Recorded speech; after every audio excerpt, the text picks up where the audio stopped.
Hello, my friends, and welcome back.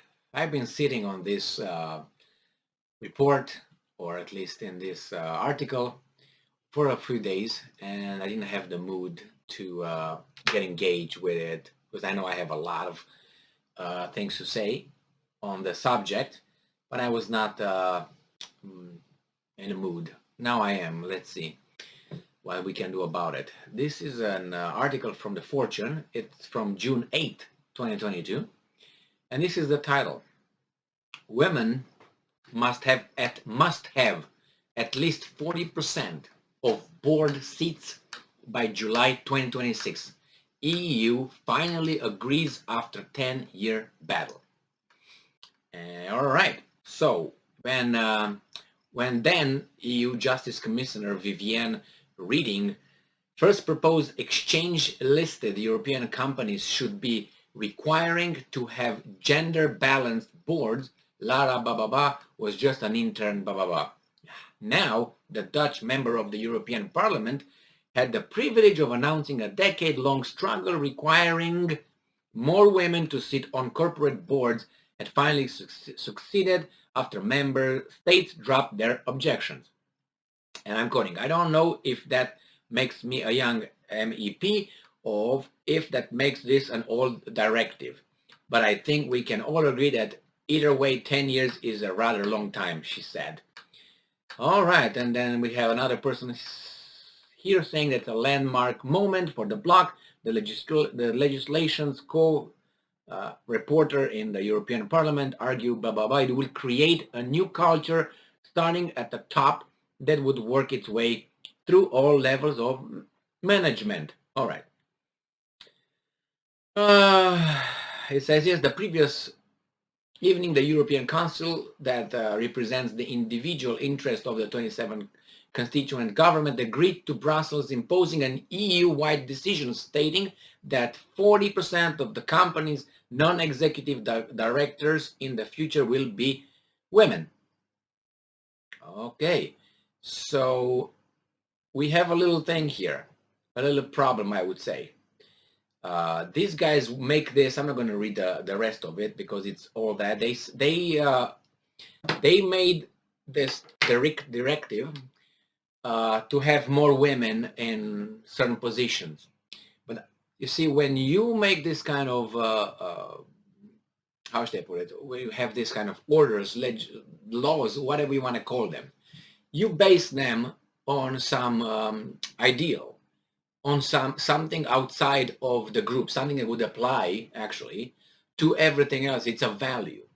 So based on that value that you support, in this case, probably they say, okay, that's more men than women in those positions. That position, then that's unfair. It's an imbalance. Why it's unfair, I'm not going to get into it. But let's go. I can go, but not now. Let's go to a different. Let's move on and say, okay, you think that this is unfair because obviously otherwise you wouldn't make that directive. You would not get to this point. But why only in those positions?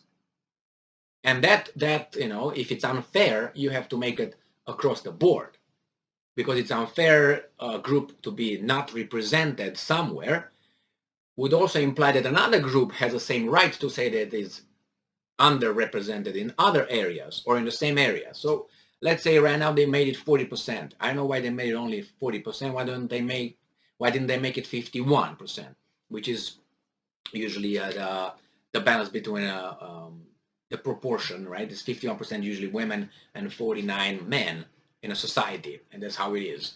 God knows why, right? And if we take by that, we should impose that on every little thing. So you use this lack of representation of a group that you picked based on your pick. In this case, is sex, not gender. Sex. So based on sex, you try to make it fair. Tomorrow we can make it on the color of the eyes. Why not? Or we can make it on height, and we got a big trouble. We can make it on left-handed and right-handed. We have to make it a board of directors. I'm taking only the board of directors example right now. I'm not taking everything. I'm going to get that later.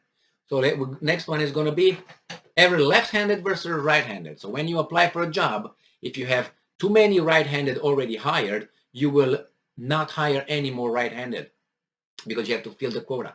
So you say only the left-handed needs to apply.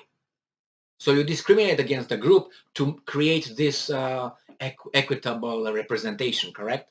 And then what are you going to do? Because there's so many factors that you can pick, so many groups that you can put, categories that you can put people in, that it's impossible to make it fair. Because right now will be, okay, you make it only about sex.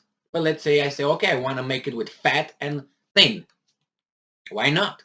Because you choose that. But what if we want to make it fair, right? Representation of groups. We have groups based on weight. You're fat, I'm thin.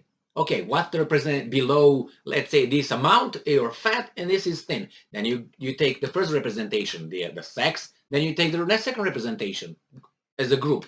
Age, weight, eye color, length of nose, left, right, color of the hair.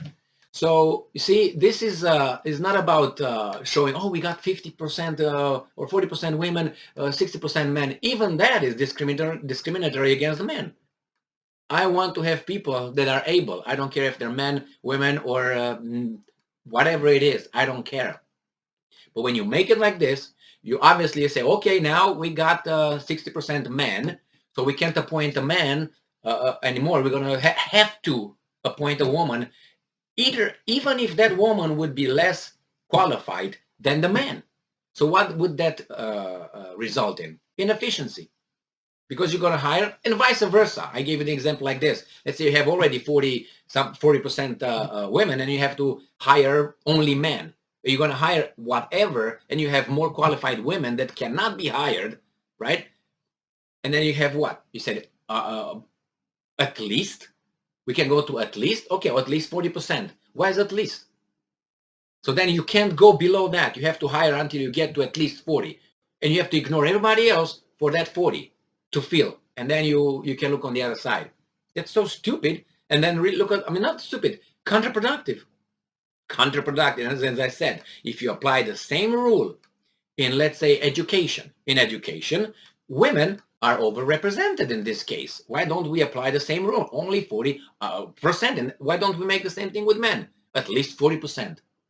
As you made it here. At least, I think it was the at least. Let's see. I think it was the at least over there. That's the word, the key word here. So at least 40%. Okay, I want at least 40% men in education. At least 40% men in the medical system. And there we have a problem, because you have to keep women outside until you fill at least 40 men. So you see, they're underrepresented. I say, okay, we want 40% in this and that. Okay, how far are you going to go with this? Are you going to hire fat people because they're not 40%, or thin people, or, well, I don't know, tall people, short people? How are you going to create groups? And why only this group? And then you're going to have racial groups. You have ethnic groups. It's unfair. Now, since we're a multicultural society, or in Europe, right, it's going to be like that. Oh, no, I want everybody over there to be represented according to their nationality. Now, the problem is you have people that have more than one nationality. Some people are binationals, or more than that. Let's say you are half, you're 25%, you say Ukrainian, 25 Polish, 25 Norwegian, and 25, I don't know, Greek. How are you going to place based on ethnicity, for instance? How? And then besides, what if there's men identifying as women? What are you going to do then? You're going to hire them, then you're going to have biological men being all the way identifying as women, right? So what's going to happen, and how far are you going to extend that? You impose these kind of things on a society, artificial things, in positions where efficiency, where our abilities to function as, how should I put it, on the job. I don't care if you're fat, if you're white, if you're black, if you're short, if you're tall, if you have one eye, if you're whatever, I don't care. When I hire someone to, let's say, mow the grass, I don't care. I just want you to do a good job. I don't care what you are. If you're French, if you're whatever, unimportant. And that's everywhere. When I hire someone, when I'm going to, if I own a company, I don't care who's there. I want that person to create profit for me, and he's gonna have his life better. The company has to grow. Or if I'm compelled to hire, sometimes based on other characteristics than abilities, somewhere someone is gonna lose. And you know who's gonna lose? This that's gonna impose this kind of things. These societies, not the ones that don't impose and say, okay, who's the best should take the job. Get the test, guys. Test, let's go. How smart you are. Let's see how much you know about it. How good you are on the job. Let me test you. And if I find you are I don't know, a woman, I don't care. If I find you're a man, I don't care. That's irrelevant. Irrelevant. But this is, and the thing is like this. When you see the things reverse, like I said, education, for instance, or medical system, they never touch that. And besides, I request that in constructions and in pipe laying jobs, there should be at least 40% women working outside, not in the office. No. And in the office, the same. I want at least 40% women to be over there, and at least 40% men. So we just use 20%. That's the only variant. So at least 40% men, at least 40% women. So we play with what? With 20%. In constructions as well, in correctional facilities as well, in police departments as well, in the field, not in the office. Hey, I dispatch you to that location. Go and get shot at. No. 40%, 40%. And see how far we're gonna get, how efficient we were gonna get. All right.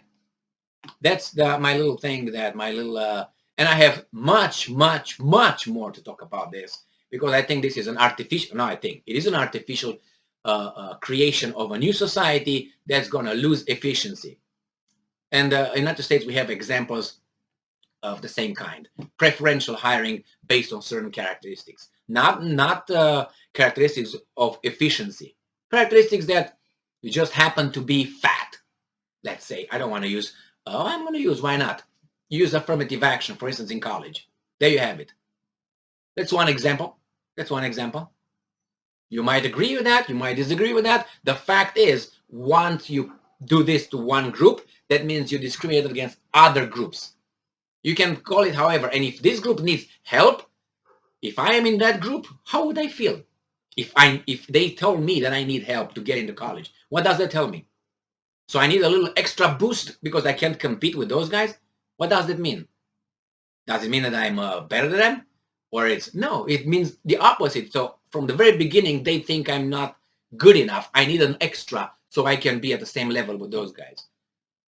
And there's Thomas Sowell said, yeah, those guys are going to come into the college through affirmative action, for instance, and they will drop out because they can't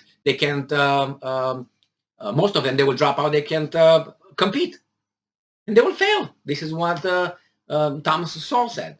Just watch some videos and read his books. Good enough.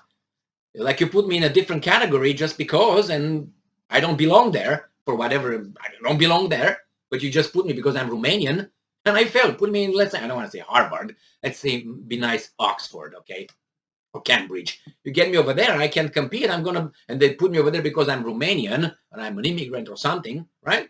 You put me in there, I'm gonna fail, and I'm say, hey, that's a systemic racist, xenophobic system in Oxford and Cambridge. See, instead of saying no, I wasn't good enough, and I got there because I was pushed up by those guys, political reasons. There you have it.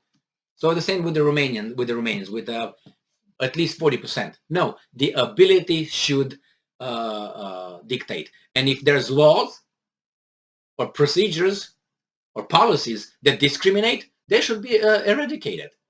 But you can't make people have preferences. That's another thing. Now, if I'm a businessman, I want to fail, I can hire whoever I want. And I'm going to fail. All right, I'm going to hire that girl because I like her, but she's dumb as a rock.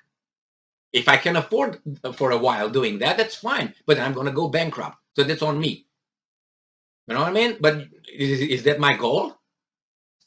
So that's why I'm not going to hire a pretty girl if she's dumb as hell, just because, you know what I mean? It's against my own life. And so be it if I do it. I'm going to be affected directly through my idiocracy. And nevertheless, thank you very much for being with me again today. Stay strong, stay smart, look for the truth, and be just.